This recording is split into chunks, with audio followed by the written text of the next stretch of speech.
کہتے ہیں بریلوی پڑوسی اگر محرم یا ربیع الاول میں کھانا بھیجیں تو کیا یہ کھانا جائز ہے، یا اس کھانے کی قیمت اگر صدقہ دیں؟ کھانا رکھ لیں، پڑوسی ہیں تو واپس نہ کریں، وہ برا مانیں گے، بس ان کو یہ بتا دیں کہ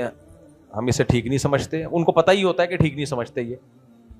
تو بس رکھ لیں، کھا لیں اس کو۔ وہ جو بھیج رہے ہوتے ہیں نا، وہ کھانا غیر اللہ کا نہیں ہوتا،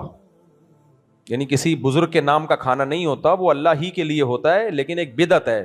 تو بدعت کی تائید اس سے ہوتی ہے کہ کسی کے اس عمل کو قبول کر لیں آپ، جیسے انہوں نے کھانا بھیجا، آپ نے لے لیا، تو وہ یہ سمجھے گا یار ان کے یہ اس کو جائز سمجھتے ہیں، یہ بدعت کی ایک تائید ہو رہی ہے۔ تو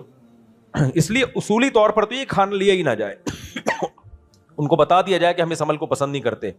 لیکن اب اس تکلف کی بھی اس لیے ضرورت ہے، ان کو پتا ہے کہ یہ عمل کو پسند نہیں کرتے، یہ اس لیے قبول کر رہے ہیں کہ پڑوسیوں کا ایک اچھا تعلق رہے گا۔ سمجھ میں آ رہی ہے بات؟ مثال کے طور پر بریلوی اگر میرے گھر میں ربیع الاول کا حلوہ بھیجیں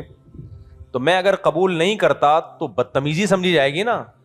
اور قبول کرتا ہوں تو یہ میسج نہیں جاتا کہ یہ اس عمل کو درست سمجھتے ہیں، یہ میسج ان سب کو پتا ہے کہ بھائی یہ لوگ ٹھیک نہیں سمجھتے، انہوں نے صرف پڑوسی کے محبت میں رکھ لیا ہے۔ اب جب رکھ ہی لیا ہے تو کھانا تو بذات خود حلال ہے نا، تو اس کو کھانے میں کوئی حرج نہیں، اس لیے کھا لو، اگر بچ جائے تو ہمیں بھی خیال کر لیں۔